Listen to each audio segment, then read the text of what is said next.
What's up, everybody? It's Bruce. I have a piece of blockchain news a few days late, but still worth commenting on because it's blockchain and Snoop Dogg.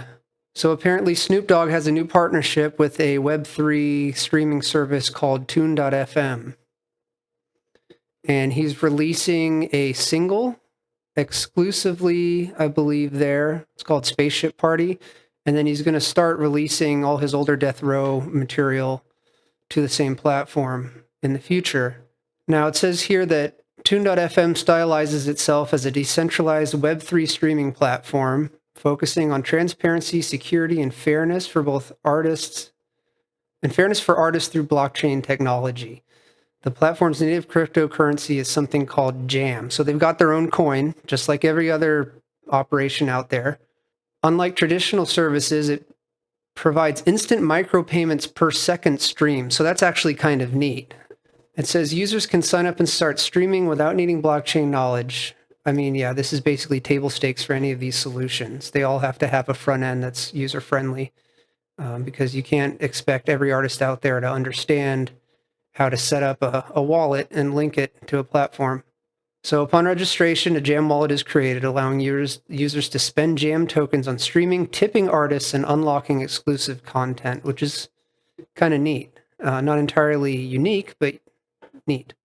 So artists can tokenize their music rights, allowing fans to invest and earn royalties. That's actually kind of neat. They're also not the only ones doing that. But I think that's one of the big promises of blockchain tech is the ability to sort of sell interest in your catalog directly to fans. So gone are the days of shopping your catalog to equity firms and large catalog rights holders and all this stuff. Maybe you'll be able to crowd royalty, basically let all of your users on the platform in on dividends from the rights to your catalog. Yeah, so there's not a whole lot else to this. I'll link the article and you can read it for yourself. It's sort of a nothing burger in the end. It's really just, hey, Snoop has partnered with us and he's going to put his new single out on our platform, which is good for them. But I have a few thoughts on this. Well, for one thing, this is yet another single purpose walled garden streaming platform using blockchain.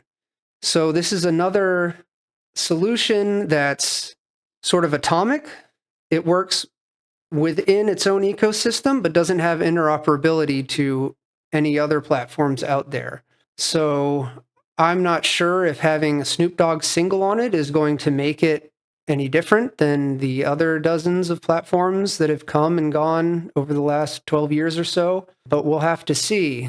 It looks like they're not doing anything really materially different. They have a token and they're using it for things like buying interest in artists that you like and tipping them and things like that. So we'll see if this one's different.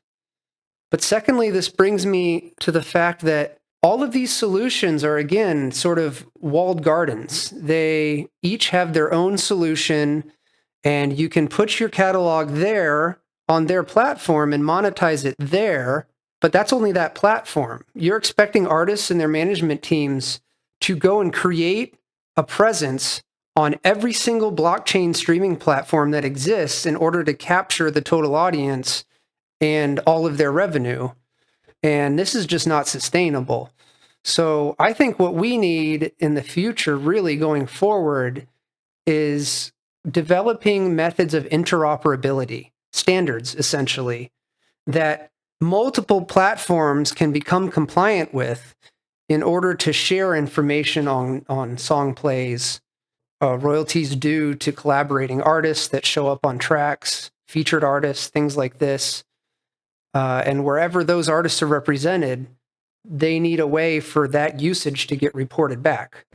So I think the real future in blockchain for music rights is going to be interoperability standards and underlying infrastructure upon which we can build all of these different streaming solutions / artist support, tipping, exclusive content solutions.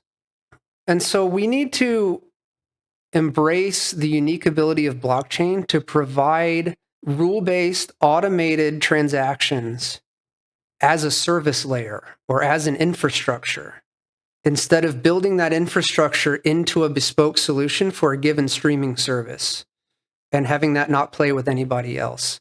If we can have a blockchain-powered streaming service that's fully integrated to things like sound charts, Chartmetric, the Music Licensing Collective, third-party AI solutions like Cyanite for audio fingerprinting and ID and metadata descriptors, and all of these other really great services and value chains that already exist, if we can get a service to integrate all of those and blockchain and have a way to transmit events outside of its ecosystem into others, we can then have an actual vibrant marketplace where all of these different things are interacting, and they require a lot less organizational, managerial, human capital overhead to do the day-to-day, right? Because it's all automated and contract-based. So we'll see what happens with Tune.fm. I'm afraid it's just more of the same, and many of us have been waiting for a long time for Web3 for music to really come around, but we're still waiting. So I want to hear from you. What do you think? Are you optimistic for 2025 and the years to come as it relates to blockchain for music, getting some new solutions for artist payment and royalties, and getting people the money they're owed, really, for their work? Sound off in the comments. I'll see you later.